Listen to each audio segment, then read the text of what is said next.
iisa lang ang lahat sa sariling disiplina. Ano po ang sabi ng mga ibang adik?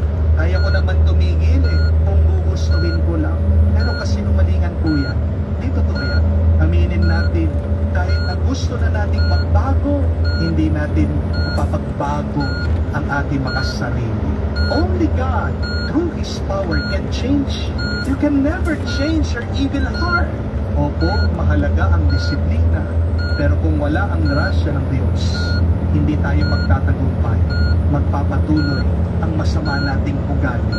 Pero kapag pinapasok mo si Jesus sa iyong buhay, sa pamagitan ng panalangin, sa pamagitan ng pakikilahok sa banal na misa, sa pamagitan ng pakikinig mo sa salita ng Diyos, si Jesus ang magiging tagapagtanggol mo. Jesus will guard your heart. Kaya mga kapatid, huwag nating hayaan na maging walang laman ang ating mga loob. Punuin natin ang ating puso sa pamagitan ng presensya ng Diyos. Hayaan natin si Jesus ang maghari sa ating buhay.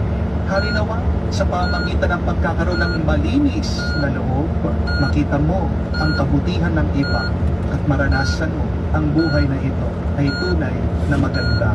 Amen. Tumayo po tayo, alay po natin sa Diyos ang ating mga dasal.